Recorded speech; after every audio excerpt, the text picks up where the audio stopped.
নমস্কার। আজকে একটা বিশেষ দিন, তার জন্য আমি একটা ছোট্ট আয়োজন করছি। চলুন দেখাই আজকে কি কি আয়োজন করছি আর কিসের জন্য আয়োজন করছি। সাথে থাকুন আপনারা, আমি এবারে দেখাচ্ছি আপনাদের। তাই জন্য প্রথমে আমি কিছু মাছ নিয়ে নিয়েছি, রুই মাছ। এটাকে আমি বানাবো পাতুরি। ব্যাস, এর ভিতরে আমি দিয়ে দিচ্ছি কিছু মশলা, রসুন বাটা, হলুদ, লঙ্কা গুঁড়ো, লবণ, হ্যাঁ, সব কিছু দিয়ে আর অল্প করে লেবুর রস দিয়ে আমি এটাকে মেখে দিব। মেখে কিছুক্ষণের জন্য আমি এটাকে রেখে দিব সাইডে। তারপরে আমি আর কি অল্প করে একটু তেলও দিয়েছিলাম তার ভেতরে।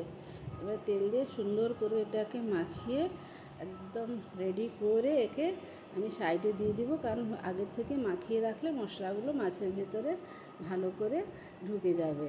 এবার আমার মাছ মাখানো হয়ে গেছে। এবারে আমি নিয়ে এসেছি মাটনটাকেও ওইভাবেই মাখিয়ে নেব। মাটনের ভিতরে অল্প কিছু মশলা দিয়ে দেবো। দিয়ে দিলাম টক দই। দইটা দিয়ে ভালো করে মাখবো। মাখার পরে তার ভেতরে এবারে দিয়ে দেবো রসুন বাটা আর আদা বাটা, এইসব মশলা দিয়ে দিব তার ভেতরে। এই যে দেখুন, দিয়ে দিলাম রসুন বাটা, এরপরে দিচ্ছি আদা বাটা, হলুদ গুঁড়ো, লঙ্কা গুঁড়ো, কিছুটা কাঁচা সর্ষের তেল, সব কিছু দিয়ে আমি মটনটাকেও মাখিয়ে দেব। যতটা মটন মাখবে ভালো করে, মটনের টেস্টটা তত ভালো আসবে। মটন বলে কথা, মটনটাকে কি আর এরকম সেরকম বানাতে পারি? তাই জন্য একে ভালো করে মাখিয়ে তারপরে একে ভালো করে কষে মটনটা বানাবো। এই যে দিয়ে দিলাম, দেখুন স্বাদ অনুসারে লবণ দিয়ে দিয়েছি। এবার ভালো করে একটু মাখছি। মাখার পরে এর ভেতরে আর কিছু দিয়ে দিচ্ছি লঙ্কার গুঁড়ো, বেশ ঝাল ঝাল হবে।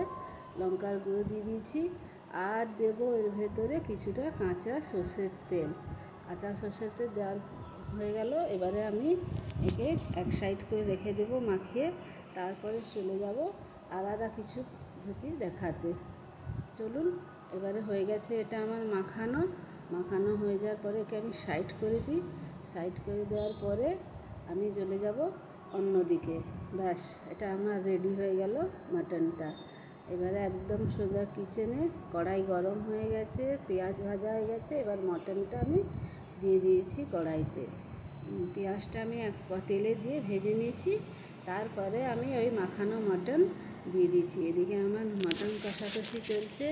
এদিকে এবারে আমি পাতুরির জন্য আর একটা মশলা রেডি করছি।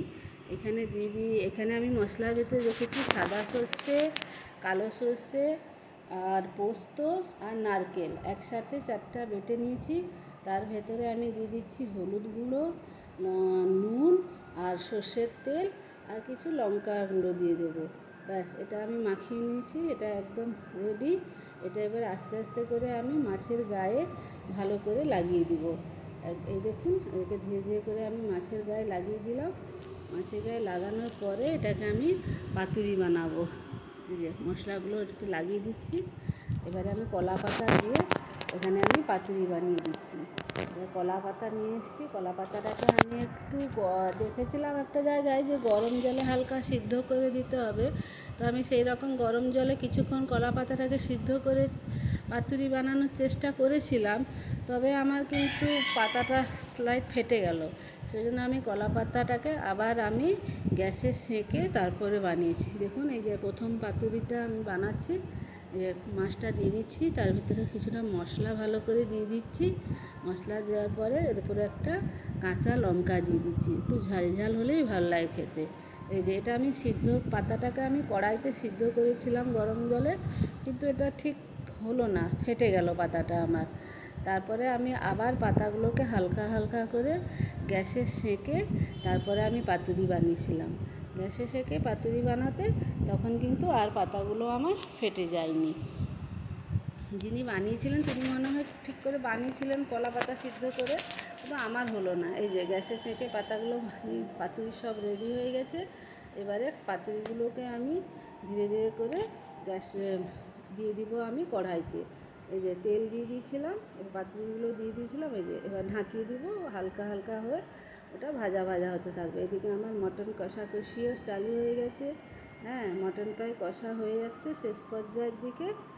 এদিকে দেখুন আমার পাতুরি একেবারে রেডি। একটু আমি আপনাদেরকে খুলে দেখাই ভেতরটা সেদ্ধ হয়েছে কি না, মাছটা কেমন সেদ্ধ হয়েছে দেখাই একটু। মাছটাও আমার খুব ভালো সেদ্ধ হয়ে গেছে, মশলাগুলোও খুব সুন্দর হয়ে গেছে। এই যে দেখুন মাছটা আমার কি সুন্দর সিদ্ধ হয়ে গেছে। এদিকে আমার মাটন আর ঝোল একদম রেডি, লাল লাল ঝোল, দেখেই জিভে জল আসছে। অন্যদিকে আবার আমার শাশুড়ি মা রেডি করছে দই বড়া। এই যে এখানে বিড়ির বড়া তৈরি করছেন, বিড়ির বড়া একদম রেডি হয়ে গেছে। এখানে দেখুন একদম নরম নরম বিড়ির বড়া, কিছু কিছু আয়োজন আমার রেডি। এদিকে আমি উচ্ছে ভাজা করেছি, বেগুন ভাজা, আলু ভাজা, করলা ভাজা, সব কিছু ভাজা করে দিয়েছি। এখানে স্যালাড, আর এখানে আছে বাসন্তী পোলাও, পাঁপড়, এই যে মাটন একদম রেডি, এখানে পনির, এখানে 5 রকমের ভাজা। হ্যাঁ, এটা একটা নকশা বড়ি, আর এটা হচ্ছে পনির পকোড়া, আর এখানে দই বড়া যেটা আমার শাশুড়ি মা রেডি করেছিলেন, এটা দই বড়া, এই যে স্যালাড। এবার সব কিছুর আয়োজন কিসের জন্য বলি, আজ আমার মেয়ের জন্মদিন, তাই করেছিলাম এত শত আয়োজন। এখানে আমের চাটনি, মিষ্টি, পায়েস, দই, আর আছে কিছু চকলেট। ব্যাস এতটুকুই সামান্য আয়োজন আমি করেছিলাম। ও আরও চিপস আছে তার সাথে, এতটুকুই সামান্য আয়োজন করেছিলাম আমার মেয়ের আজ জন্মদিন উপলক্ষে।